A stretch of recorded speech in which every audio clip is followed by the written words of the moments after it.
Are you ready for change? Hit it! That's what I'm talking about. Wait! Okay, now, from the beginning. Hit it, boys. You're listening to Mr. Change Agent Podcast with your host, Ron Ovitt, pastor, recovery coach, author, and pastoral counselor. He's the creator of Emotional Relearning, and many of the things from his courses on emotional relearning you're getting right on this podcast. We've been spending a few days already on a new topic called anxiety and fear. And it's been awesome these last few days where Ron has been explaining to us what anxiety is all about, where it comes from, how do we get it, why do we keep it, what does it mean. And Ron, I think we're ready now. I think there's a trust level. People want to hear more from you. And how about today you start to tell us what can we do about anxiety? I think everyone's now biting their fingers enough here with they're anxious about this.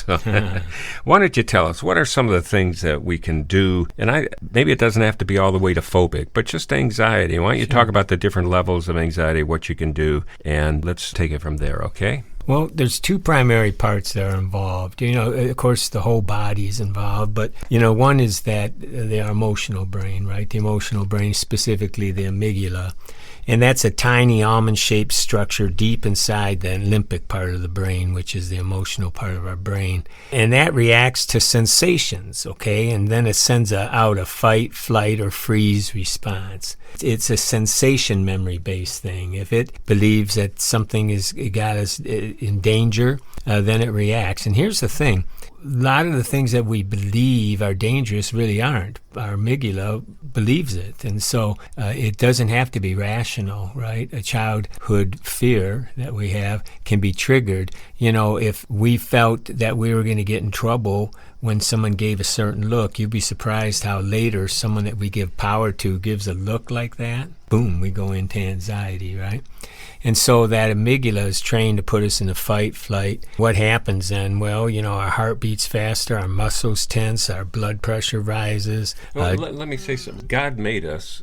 This is a good thing, though. I mean, as a created being, the fight, flight, there was reasons for that, right? There still are, sure. Yeah, But what you're saying is that as we get older, we have to be aware that the things that were early on in our life that started training this amygdala and stuff like that, we've never gone back and talked about it. We've Right. never gone back, and so we're getting the same response we got maybe 20 years ago. We're dealing with the same response. Sure. Certainly, when you think of a truck coming toward you, you better be thankful you got amygdala. You don't want the prefrontal cortex and, the amygdala saying, well, what do you think, prefrontal cortex? Well, it looks like a Mack truck, No,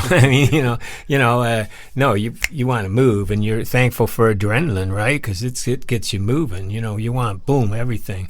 If you're in a dangerous situation, if someone's coming at you, you want your eyes focused. You want your ears paying attention. You want your muscles ready to push or your legs ready to run. That's a God-given response. What happens, though, is that in chronic anxiety and worry and that, we start reacting that way all the time. I was walking around all the time with this hypersensitivity, this hyperarousal, if you will. So it was like there was a predator in the room. It wasn't that totally on guard, but, that's where a lot of chronic pain comes from, because they're constantly on guard. And what happens is that it constricts the blood. The blood goes all to the legs and the arms and constricts it from other areas of the body, so the nerve endings are depleted of oxygen and they cry out in pain. A lot of what we have in chronic pain and chronic illnesses are due to this stress and anxiety. We're in this hypervigilant state. And so, the second part that works with us is the cortex, right? The prefrontal cortex, that rational part of the brain. And anxiety is worrying about something that's not a present danger, right? It's not we're worried about, impending doom,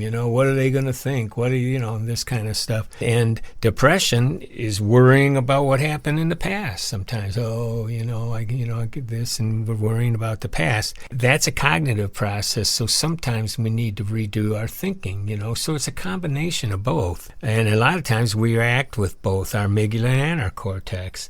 The cortex sends a faulty message, which causes an uncomfortable physical or emotional sensation, Gee, I wonder what they said. I wonder what they're going to think. That's a cognitive process. That triggers the amygdala. So it's not always a sensation that triggers the amygdala. A lot of times it's our own worried, obsessive thinking, right? And so it can be both. And the solution's to become aware of what's going on in our body, emotions, emotional and cognitive clues. We want to find these cues that are sending us these triggers. And that means sometimes that we have to stay with it a little bit.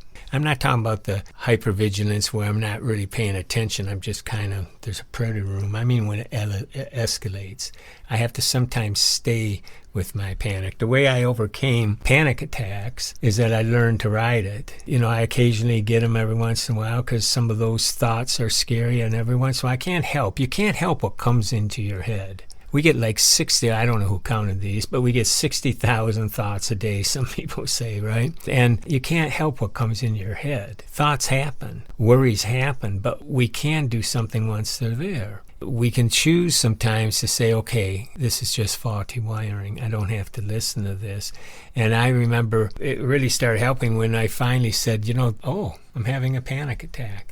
Now, I had read enough, studied enough, helped enough people, done enough work myself to know that no one's ever died from a panic attack. There's not one recorded episode of someone dying from a panic attack. So I'm not going to die. That becomes a battle cry. I'm not going to die. And so then you ride it. And you know what? As soon as you do, it just goes right through. And it's done. And so a lot of this anxiety can ride right through if we start retraining the amygdala. And so our body sensations, our body reacts quicker than the brain to deceptive brain messages. We have to start realizing that we're reacting to lies. We're reacting to deceptive messages. It's faulty wiring. Once we start knowing that, it really helps us. And then we start seeing, okay, so we have our body sensation. We go, okay, I'm reacting. What's happening? What's going on? And then we can relax. We start to relax the body. We start using some of our breathing. Now, this is a crazy one. I learned this one when I was a kid. And then later on, I learned from Peter Levine that this was a real method, but I learned it by accident. We were going to be in a choir doing some kind of singing or something, and I remember going to the bathroom. Here again, irritable bowel, right? Running into the bathroom. Well, I like singing, so I don't know, the song was going through my head or whatever, and so I'm in the stall. Well, the old school stalls are all metal, right? So I did something like, oh. Well, when I did it, it kind of bounced off the walls and echoed, right? Oh. And I realized that felt really calming in my stomach. I realized, so I'm like, oh. Well, later on, decades later, Peter Levine's teaching about how we can relax. And of course, I knew about deep breathing already. He says, well, here's one. If you can go, and he talked about the little hairs inside the intestines and how that vibration calms them down and how it calms down, part of the sympathetic nervous system. And so there's, and I get a kick when I teach that because we can, you hear the whole room vibrating. But I've done that a lot of times when I've been overstressed and I'm driving and I'm there. And it calms that body down where I can start to think, and I can let the prefrontal cortex. For me, as a Christian, then it gives me time to pray too, to talk to God, to bring God into it, to say, Lord, what do you think? To put faith into it. A lot of times, I don't know what I would have done personally without faith. Now, people could say that's a crux. I guess so, if there wasn't a God. But I believe He's real, and I believe that He's aware, He's there, He's the God who is there. And so I put my trust in that, but I can't do that when I'm worrying. And so calming it down helps. So let's talk about some more specific things, okay? One is that, we need to redefine our worry. Instead of predicting danger, we need to be realistic. Most of what we negatively predict, will never happen. And even if it does, the outcomes will not be as bad as we thought. We need to ask ourselves, do I feel this way based on facts or feeling? Is this just an emotional thing? Are there facts? And, you can always, you can't argue because you'll always find some reason, but try to be as honest as you can. And then, is there real proof that this is dangerous? Am I being objective? And here's the question I like to ask. What would I predict for someone else? And that sometimes really helps, because if my son came to me with the same worry, I'd comfort him. I'd tell him, hey, that's not going to happen. Don't worry about that. Then why am I treating myself differently? Why am I assuring him out of love and sincerity? I wouldn't put him in harm's danger, but it's obvious to me that he's overreacting. Why don't I do that for myself? You see? And so it helps sometimes. What would you tell someone else? And then tell it to yourself. And then, be accurate in our assessment. And, don't awfulize things. And then another thing, don't try to control. Let it go. Instead of hyper control, sometimes let it go. Give it a 5-minute test. Get into the now. Distract yourself for 5 minutes. Focus on elements around you. In a panic, it will subside. And then maybe go to 10 minutes, and after you're relaxed, moving in, let the fact that the prediction was wrong and nothing happened sink in. It's a panic. And I have our people a lot of times in my class just kind of do this, raise their hand like they're on a roller coaster and then calm down. And we can practice that sometimes. And get that sensation of what it's like to come down. What goes up will come down, and train ourselves that we can bring this physiological reaction down. We can do that. And so we take our body off the hook, right? Quit shallow breathing, And here again, it isn't just grab a deep breath. That's a panic breath. You want to kind of blow it out first, and then a relaxed deep breath and calm it down. And so instead of avoiding or trying to escape from your sensations, embrace them. What are you really afraid of? Going crazy, being locked away, dying, being hated or abandoned? Get down to the then what trail. Well, then what? Then what? Or make a joke sometimes out of it. Oh, yeah, I'm going to go crazy, and then I'm going to, go and, rob a bank. You're not. And sometimes we can do that to just make it ridiculous and calm down. Trying to fight it a lot of times won't do anything. But sometimes funny and jokes and humor can really help with anxiety. We need to get rid of the lies. Here's some lies. I shouldn't be anxious. Well, says who? Anxiety can be helpful. It's not anxiety that's wrong. It's the exaggerated sensations that frighten us. No need to shame ourselves about feeling anxious. It's part of our wiring. We just need to learn to adapt them, right? Or, I'm going insane. No, you're perfectly healthy. Your anxiety is normal. It's the exaggerated outcomes that are skewed. It's unresolved feelings from the past that we can't fix. Calm down the body and be realistic about the outcomes, and the body will return to normal. Or, I must get rid of my anxiety. No, you need your alarm system. You just need to help this bout dissipate because it's a false alarm. You need to ride this wave. The alarm system's okay when it works right. This is faulty wiring. Ride the wave. And so, it's just a sensation. It's a false alarm. You don't have to listen to it. Well, I'll close with this. Jeffrey Schwartz has written some great things, great book on OCD, and Dr. Jeffrey Schwartz out of UCLA, and he's done groundbreaking studies with OCD, and I'd recommend any of his books. And he says there's 4 steps. One is to relabel it, and that's what we're talking about. This is just a habit. It's just a sensation. I don't have to do it. Then the second thing is to reattribute it. You reattribute it means you redefined it, you relabeled it. It's a compulsion, it's a habit, it's a sensation. Then you reattribute it. It's there because of a faulty alarm. It's faulty wiring. It's a chemical reaction. Then you refocus. You distract and focus on the here and now. You say, okay, I'm going to ride this thing. I'm just going to ride it. Breathe and just let the sensation go through your body.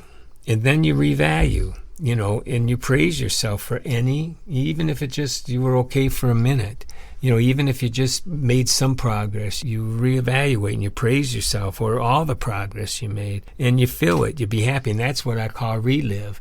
Any victory you get there at all, relive it. Stop right there and say, hey, I know. What did that feel like? I calmed that down a little bit. And, it actually did dissipate. And you let your mind go that. So sometimes it helps to choose distractions, A lot of times there's things you can do instead. Maybe pick up a book, while you're riding the wave. meditate, listen to music, and so you live in the present. And so those are some of the things you can do to help you with this kind of anxiety.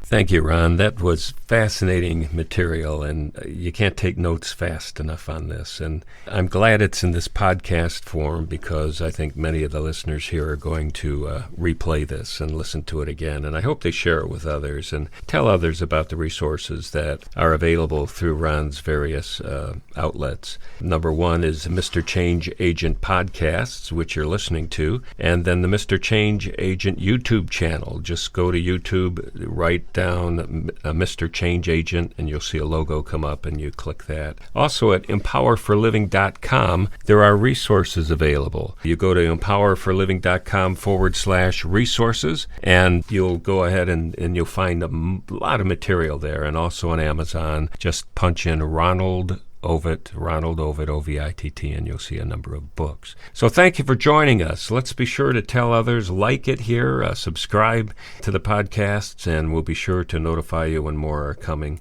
And we thank you. This is a fascinating series we're doing on anxiety. And the next one that we're going to be talking about is spiritual solutions to worry. So you be sure to join us next time on the Mr. Change Agent podcast.